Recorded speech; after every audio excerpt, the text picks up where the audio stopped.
اگر ہمارے وجود میں ولایت اہل بیت کی ایکسپٹنس نہیں تو ہم شیعہ نہیں.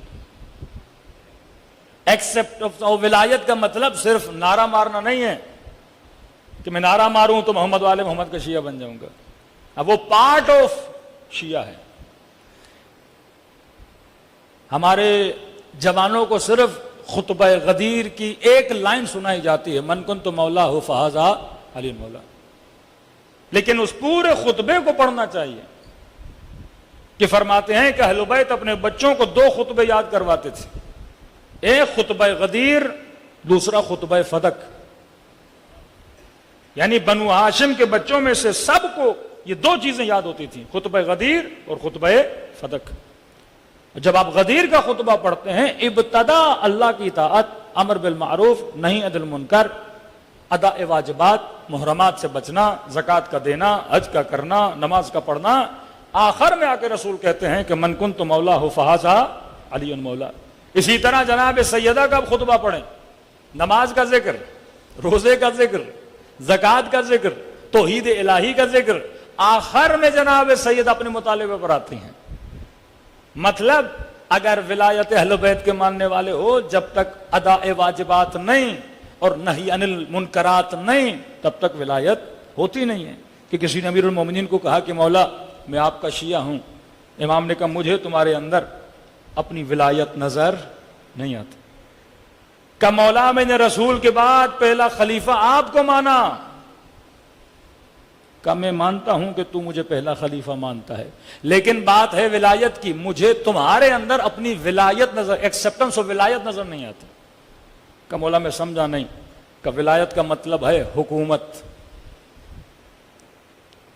ایکسپٹنس آف ولایت کا مطلب جو علی کی حکومت کو مانے.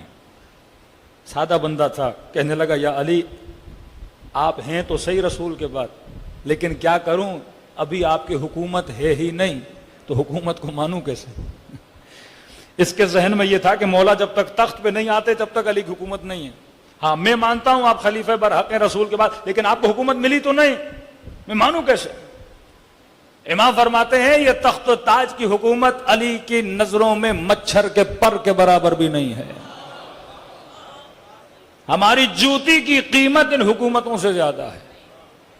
کبھی حیوان کے ناک کے پانی کی مثال دی کہ اس کی قیمت بارزش ہے ان حکومت ہائے دنیا اور کرسی ہائے دنیا کے برابر میں. کہ ہماری ولایت کا مطلب یہ تخت و تاج و حکومت نہیں. ہر وہ بندہ جو کہتا ہے علی بن ابی طالب کی ولایت کو مانتا ہے، کہ تو اپنے دل پر، اپنے وجود پر میری حکومت کو مان، نافذ کر. نفاذ حکومت امیر المؤمنین میرے بدن پر، نفاذ حکومت امیر المؤمنین میری آنکھوں پر، نفاذ حکومت امیر المؤمنین میری زبان پر، میرے کانوں پر، میری شکم پر. فرمایا تیرے دل پہ مجھے اپنی ولایت نظر نہیں آتی، شیطان کی ولایت نظر آتی ہے.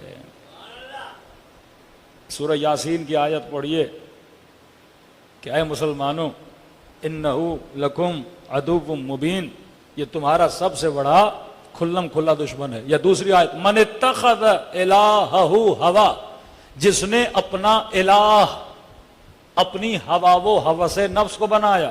یہ خدا مسلمان کو کہہ رہا ہے جو دن رات کلمہ پڑھتا ہے، زبان سے تو کہتا ہے میرا الہ اللہ ہے، لیکن کہا نہیں ان کے دلوں پر الہ میں نہیں. الہ کون بنا ہوا ہے؟ ہوا و ہوس نفس. کہ اگر ایکسپٹنس ہو ولایت، تمہارے بدن پر کس کی حکومت ہو؟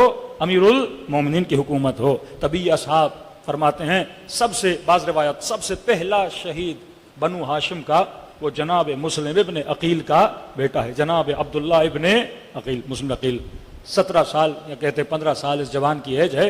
امام حسین کے پاس آتے، مولا سب سے پہلے میں میدان جنگ میں جا کے شہید ہونا چاہتا ہوں. امام نے کہا کہ تمہارے خاندان سے ایک شہید آ چکا ہے. یہ فرزندان عقیل 10 کے قریب فرزندان عقیل کربلا میں شہید ہوئے ہیں. بہت بڑا مقام ہے ان کا. 10 کے قریب شہداء ہیں جناب عقیل کی نسل میں سے کربلا کے میدان میں.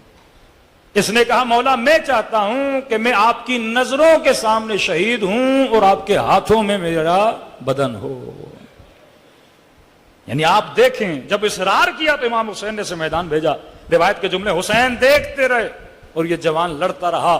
کہتے ہیں ایک تیر اس کی طرف آیا اور اس نے اس تیر کو ہاتھ سے روکنا چاہا لیکن تیر رکا نہیں، اس کا ہاتھ اور اس کی جبیں تیر نے اتنا زخم گہرا کیا کہ دونوں آپس میں مل گئے اور یہ زمین پہ گر پڑے اور امام حسین اس کے جنازے پر گئے۔ تو یہ وہ تھے جن کے وجود میں کمپلیٹلی ایکسیپٹنس آف ولایت تھی۔ کل میں نے کسی مجلس میں ذکر کیا کہ آدھی رات کو امام حسین علیہ الصلوۃ والسلام جب ٹہلنے لگے اپنے خیام کے پیچھے تو جناب نافع ابن ہلال کہتے ہیں مجھے ایک سایہ نظر آیا، تو میں نے یہ سوچا شاید یہ کوئی دشمن نہ ہو کہ پیچھے سے حملہ کر دے، لہٰذا میں اس سایہ کے پیچھے گیا۔ جب آگے بڑھا تو مجھے پتا چلا یہ سایہ کسی اور کا نہیں، یہ میرے آقا امام حسین کا سایہ ہے۔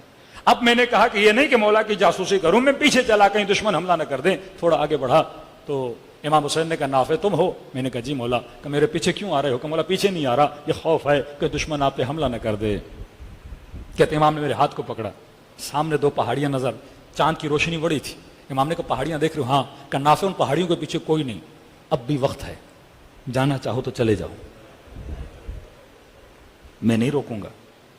شاید چراغ بجھائی، شرم کے مارے بیٹھ گئے، اب بھی دل ہے چلا جائے۔ میں نے بیعت اٹھا لی، نافع قدموں میں گرتا، مولا اس زندگی پہ لعنت ہے جو حسین کے بغیر گزرے، جو فرزند زہرا کو چھوڑ کے گزرے۔ امام نے ماتھے پہ بوسہ دیا۔ نافع کہتا ہے واپسی پر خیمے پر جب پہنچے مولا تو امام کی نگاہ اپنی بہن پہ پڑی، جیسے بہن پہ پڑی مجھے کہ نافع تو چلا جا، مجھے بہن کے پاس جانا ہے۔ قصیدہ بہن کے خیمے میں گئے۔ نافع کہتے چل ہی رہا تھا تو مجھے خیمے سے سیدہ زینب کی آواز آئی، نہ چاہتے ہوئے ایک آواز کانوں پہ پڑی کہ جب حسین سے ملی کہنے لگی حسین میں پریشان ہوں، کہیں ایسا نہ ہو تیرے ساتھی تجھے چھوڑ کے چلے جائیں۔ امام نے کہا بہن مجھے اطمینان ہے اپنے ساتھیوں پر۔ نافع کہتا ہے دوڑا دوڑا حبیب کے پاس گیا، حبیب زہرا کی بیٹی پریشان ہے، ایکسپٹنس آف ولایت۔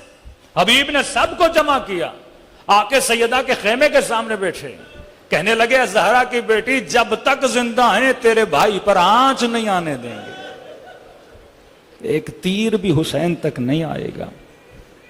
واللہ مسلم ابن اوسجا جب حسین نماز پڑھ رہے تھے کہتے اس نے سارے تیر اپنے بدن پہ لے لیے۔ جناب سعید کہتے ہیں یا حسین کی نماز کو بچانے کے لیے اپنے بدن کو چھلنی کرا دیا۔